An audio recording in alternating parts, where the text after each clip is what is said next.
Anaïs se fait des films. Se fait quoi ? Anaïs se fait des films. Qui se fait des films ? Anaïs se fait des films. Salut tout le monde et bienvenue dans ce petit épisode bonus de Anaïs se fait des films, intitulé Anaïs vous répond. Tous les week-ends, je réponds à une question que vous m'avez envoyée. Si vous voulez que je réponde à votre question, vous pouvez me l'envoyer par mail à podcast@slate.fr. Et cette semaine, je réponds à la question de Julie.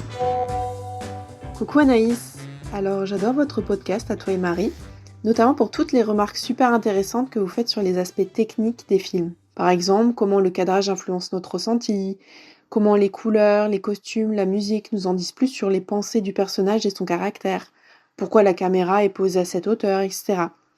J'ai moi-même eu quelques cours sur tout ça et j'ai trouvé que c'était incroyable de mieux comprendre comment était construit un film, mais là je suis bien encore incapable de déceler tous ces secrets par moi-même. Et du coup, je me demandais comment faire pour aiguiser son œil sur ces questions. Je sais qu'il faut déjà voir et revoir beaucoup de films, mais est-ce qu'il y a aussi des ressources, des tricks, des livres, des exercices qui pourraient nous aider à avoir le même regard affûté que vous ? Voilà, merci. Bonjour Julie, merci beaucoup pour ta question. Alors déjà, je dois dire qu'il faut juste être particulièrement brillant pour savoir analyser les films. Non, je rigole. Non, pas du tout, au contraire. Moi, je veux d'abord préciser que j'ai pas fait d'école de cinéma. Moi, j'ai juste suivi sur le tard une formation d'écriture de scénario. J'ai fait une école de journalisme, donc je sais filmer et monter, mais évidemment des reportages et pas des films, ce qui est quand même un petit peu différent. J'ai suivi un cours aux États-Unis de politique du regard, dans lequel j'ai beaucoup appris à analyser les images, non seulement les images cinématographiques, mais aussi photographiques, mais j'ai pas fait d'école de cinéma. Donc, je sais qu'il y a beaucoup de textes théoriques qui sont très importants quand on va en école de ciné.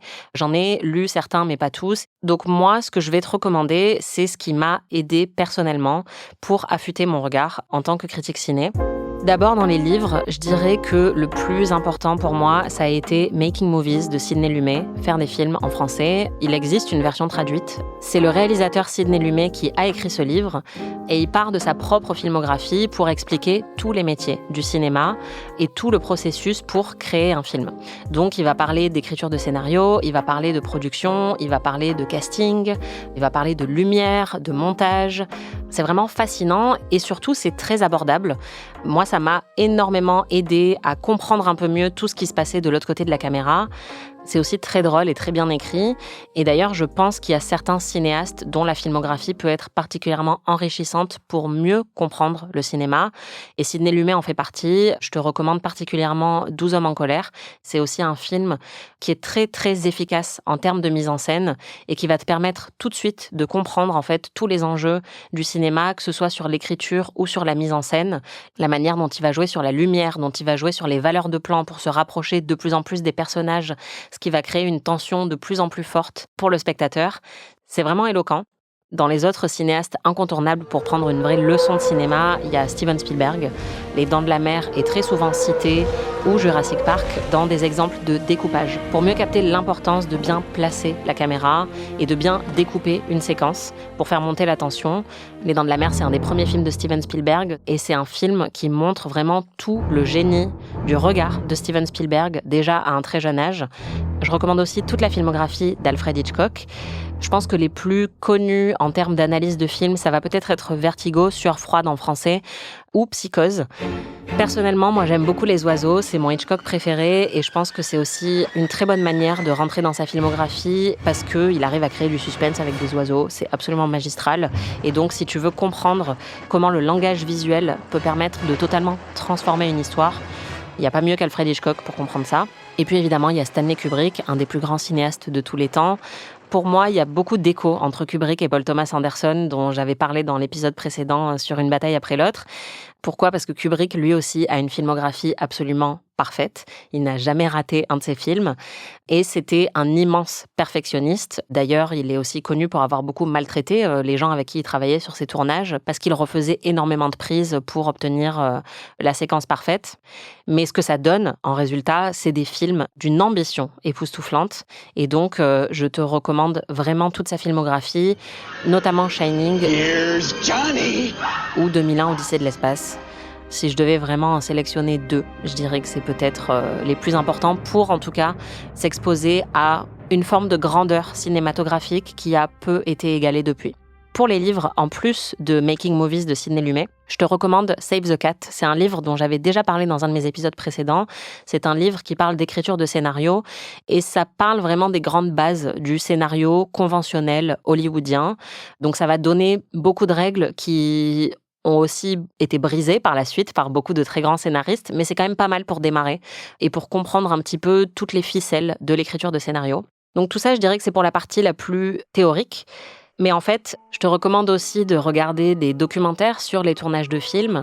Et le plus spectaculaire selon moi, c'est Hearts of Darkness, qui raconte le tournage d'Apocalypse Now de Francis Ford Coppola, qui utilise beaucoup d'images d'archives qui ont été prises notamment par la femme de Francis Ford Coppola, qui a bien morflé, je pense, pendant le tournage. Un peu comme tout le monde, c'est un peu le propos de ce film, c'est que tout le monde a pris cher pendant ce tournage qui était apocalyptique. Mais ça peut aussi te donner une vision assez incroyable de ce qui se passe de l'autre côté de la caméra. Évidemment, regarder et écouter tous les bonus DVD auxquels tu as accès. C'est souvent là qu'on va entendre les cinéastes parler le plus longuement et le plus en confiance sur leur propre film, parce que parfois en interview, ils vont être un peu plus sur la défensive. Et je te recommande par exemple le bonus DVD de Titanic. Si tu regardes Titanic avec le commentaire de James Cameron en fond, c'est vraiment impressionnant. Un dernier film que je te recommande, c'est Easy Rider's Raging Bull. C'est un livre qui raconte l'époque du Nouvel Hollywood, donc les années 70, au moment où plein de nouveaux cinéastes ont créé des films qui ont révolutionné le système des studios hollywoodiens de l'époque, des films qui brisaient toutes les conventions. Et donc, ça parle de Spielberg, ça parle de Francis Ford Coppola, ça parle de Friedkin, ça parle de De Niro, de Scorsese. C'est plein d'anecdotes qui ont été ensuite démenties par certains des cinéastes qui sont cités dans le livre, parce que ça parle beaucoup de drogue et de sexe et d'abus aussi. Mais le Nouvel Hollywood, c'est une des époques cinématographiques les plus importantes pour comprendre toutes les révolutions qui ont eu lieu depuis dans le cinéma. Donc je te le recommande chaudement. Voilà, ça c'est pour la partie un peu sérieuse. Maintenant, je vais te dire ce qui, moi, m'a beaucoup aidé, et c'est peut-être par des moyens un peu moins conventionnels. D'abord, je voulais parler d'un blog qui a changé ma vie et ma manière de voir les films et les séries. Ce blog, c'est Tom & Lorenzo. Si tu écoutes Ami et Pic TV, tu en as sans doute déjà entendu parler parce que moi et Marie, on est totalement fans de ce blog. C'est deux blogueurs américains qui sont en couple. L'un a travaillé dans la mode, l'autre dans le cinéma, et ils ont décidé un jour de monter ce blog et de mettre à profit toutes leurs connaissances respectives. Et ce qu'ils ont fait, qui a vraiment changé ma vie, c'est des recaps de Mad Men. Et ils faisaient à la fois des recaps de chaque épisode, mais aussi des recaps des costumes de chaque épisode. Et donc, tu peux trouver les archives des costumes recap de Mad Men de Tom & Lorenzo. Il y en a un par épisode, c'est foisonnant, il y a des captures d'écran de tous les costumes.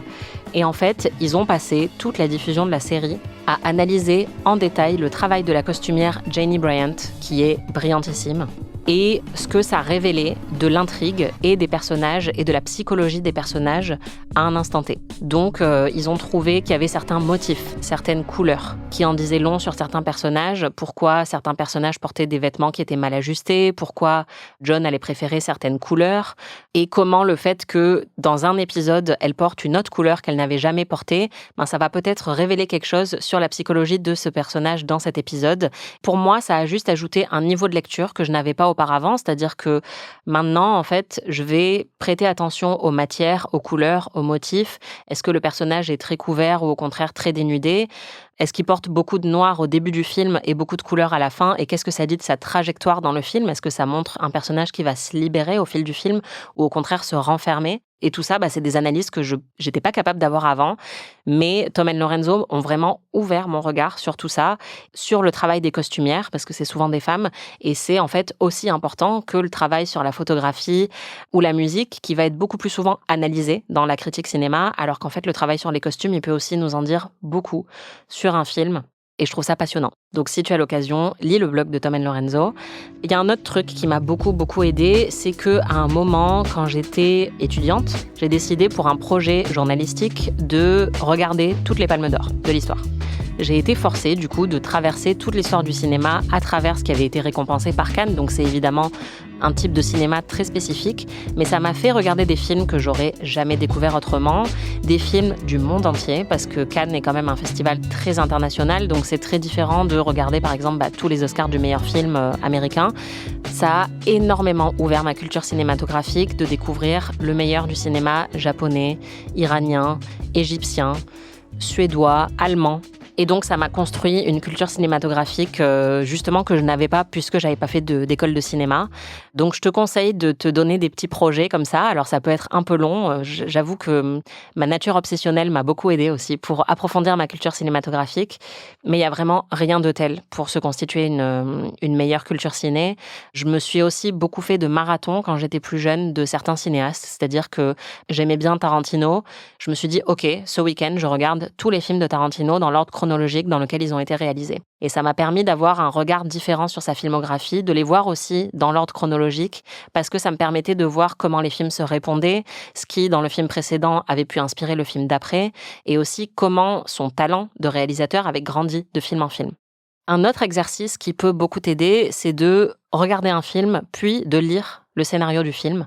Il faut savoir qu'on peut trouver facilement sur Internet, gratuitement, la plupart des scénarios.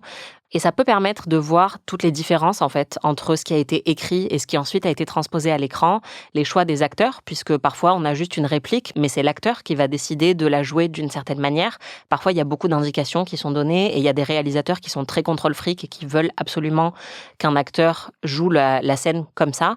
Mais on peut aussi voir toute la liberté du rôle de comédien quand on lit le script et quand on voit la base de travail que le comédien a utilisé. Ça va aussi te permettre de déceler tout l'effort du monteur, puisqu'en fait, tu vas lire le script et tu vas te rendre compte qu'une scène qui apparaît beaucoup plus tard dans le film était tout au début du scénario. Et là, c'est au montage qu'on a décidé de changer l'ordre. Ça va donc te permettre aussi de repérer toute la structure et l'importance de la structure et de l'écriture, ou de réaliser à l'inverse qu'un cinéaste comme David Lynch est capable de réaliser des films incroyables en ayant des scénarios qui n'ont rien à voir avec le résultat final. Donc vraiment, comparer un film et son scénario, c'est un très bon exercice. Après, tu l'as dit, voir des films plusieurs fois, parce qu'en fait, la première fois, on est capté par le récit, si tout se passe bien, et donc on va peut-être pas prêter attention à tout le reste, surtout quand on n'a pas l'habitude justement d'être dans un rôle d'analyse. Moi, c'est vrai que comme je vois beaucoup de films au quotidien pour le taf, j'ai pris des réflexes au bout d'un moment. Mais en tant que spectateur ou spectatrice, ça peut aider de voir un film 2 fois, 3 fois, parce que la deuxième fois, tu vas regarder que les costumes, ou tu vas regarder que là où la caméra a été placée, ou que le jeu des acteurs ou d'un acteur spécifique, et donc tu vas pouvoir rentrer vraiment dans le détail du travail. Je dirais aussi que c'est très important de revoir des films, notamment qu'on n'a pas aimés, ou qu'on a l'impression de ne pas avoir compris. Moi, quand j'ai vu toutes les Palmes d'Or, j'ai vu la Dolce Vita pour la première fois, et la première fois que je l'ai vu, j'étais un peu décontenancée. On m'avait fait des montagnes de ce film, évidemment, c'est considéré comme un des plus grands chefs-d'œuvre de l'histoire du cinéma, et j'ai pas très bien compris pourquoi. Et donc, je me suis forcée à le revoir. Et la deuxième fois, comme je savais où ça allait, tout m'a paru beaucoup plus clair, et c'est là que j'ai réalisé que c'était un grand film. Donc, vraiment persévérer et voir des films plusieurs fois, se forcer parfois à voir un film qu'on n'a pas aimé pour voir si notre deuxième opinion change, ça peut être très, très bénéfique. Et je dirais enfin, un très bon conseil, c'est aussi de voir des mauvais films. Parce que quand on a l'habitude de ne voir que des très bons films, on a l'impression que c'est simple. Et c'est en voyant des films pourris que tu vas réaliser tout le talent que ça a demandé à un Kubrick ou à un Paul Thomas Anderson pour faire les films qu'ils ont fait. Parce qu'un mauvais film, tu vois tout ce qui a été raté. Tu vois le mauvais montage, tu vois les blagues qui n'atterrissent pas parce que ça a été mal monté, tu vois les performances qui fonctionnent pas, et ça va d'autant plus te faire apprécier tous les très bons films. Je peux aussi te recommander un podcast sur l'histoire d'Hollywood. C'est un podcast en anglais, donc il faut quand même parler anglais, mais ça s'appelle You Must Remember This. C'est une grande source d'inspiration pour moi. Et c'est un podcast brillantissime. La journaliste adopte un phrasé qui évoque un petit peu la radio d'antan et l'ancien Hollywood. Et donc, il y a beaucoup d'épisodes qui sont consacrés au vieil Hollywood, mais en avançant dans le temps, elle a aussi fait des séries sur d'autres époques. Et donc, c'est comme une série documentaire en podcast qui retrace des événements particuliers de l'histoire du cinéma. Elle a aussi parlé des films érotiques dans les années 90, du nouvel Hollywood. C'est très, très riche. Il y a vraiment des milliards d'épisodes, donc je te le conseille si tu t'intéresses à l'histoire du cinéma. Et enfin, mon dernier conseil, qui est un petit peu intéressé, mais pas tant que ça, parce que moi, ça m'a beaucoup aidé aussi, c'est de lire des critiques. La critique va très mal, en tout cas en France, mais aussi à l'étranger. il y a de moins en moins d'espace pour des critiques qui soient longues et qui soient ambivalentes. Moi, ça m'a beaucoup frappée en lisant, par exemple, les critiques de Pauline Kael, qui était une critique américaine légendaire, qui faisait des critiques de 15 pages, en fait. C'est de plus en plus rare d'avoir cet espace de réflexion-là. C'est de plus en plus rare aussi que les gens lisent des critiques longues parce qu'on a pris l'habitude de Twitter, des formats courts, des vlogs, des podcasts. Et en fait, ça me paraît quand même très, très, très important de continuer à parler des films et écrire sur les films et lire sur les films en longueur, en profondeur, de lire des critiques avec lesquelles on n'est pas d'accord et de comprendre pourquoi on n'est pas d'accord avec ces critiques-là et de trouver des critiques cinéma qui vont parler avec un ton qui te parle et notamment qui vont parler de technique. Moi, je sais que mes critiques préférées, c'est ceux-là et c'est souvent des critiques américains ou anglo-saxons qui vont parler de montage, qui vont parler de réalisation et qui m'ont appris en fait des choses sur le cinéma. Je pense qu'en France, on a une tradition très littéraire dans l'écriture journalistique et on peut lire de très beaux textes mais dans lesquels on va pas forcément trouver beaucoup d'informations techniques. On va trouver un ressenti peut-être sur le film et ça peut aussi être très enrichissant. Mais moi, j'aime lire des critiques dans lesquelles on va m'apprendre quelque chose. Peut-être un truc, que ce soit sur la musique, que ce soit sur le placement des acteurs, que ce soit sur le montage. Et c'est notamment le critique américain Matt Zoller-Seitz qui avait écrit une fois dans un blog que c'était très important pour lui de faire ça dans chacune de ses critiques, d'amener au moins un point technique pour que le spectateur lambda puisse peut-être découvrir une nouvelle chose sur la manière dont un film a été construit.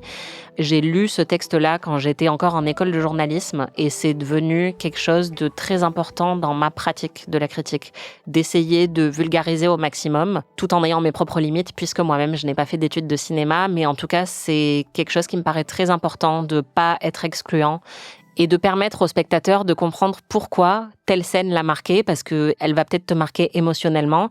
Et peut-être que moi, ce que je peux apporter, c'est d'expliquer d'où vient l'émotion. Est-ce qu'elle est venue de la musique? Est-ce qu'elle est venue du montage? Est-ce qu'elle est venue d'un placement de caméra? Parfois, moi-même, je ne vais pas le savoir, mais voilà, pour moi, c'est très important de ne pas faire de la critique quelque chose de trop élitiste, parce que c'est aussi ça qui fait que les gens s'en détournent de plus en plus et vont se tourner vers des critiques plus accessibles, entre guillemets. Et voilà, je pense que le cinéma a besoin de critiques et de réflexion autour des œuvres. C'est ce que j'essaye de faire à mon niveau. Je ne sais pas si ça marche à tous les coups, mais en tout cas, ce que je peux te conseiller comme exercice, c'est de toujours continuer à soutenir l'écriture critique et les critiques qui prennent le temps d'analyser les choses en profondeur. Je pense que ça ne fera qu'enrichir ta perception du cinéma et ça enrichira aussi les critiques ciné, donc merci pour eux. C'était Anaïs vous répond. On se retrouve vendredi prochain pour notre programme régulier de Anaïs se fait des films. On parlera de Nouvelle Vague de Richard Linklater avec le chef opérateur du film. J'ai très hâte d'en parler avec lui et j'ai très hâte que vous puissiez écouter cet épisode. Anaïs se fait des films est un podcast d'Anaïs Bordage, c'est moi, produit par Slate Podcast. Production éditoriale, montage et réalisation Aurélie Rodriguez.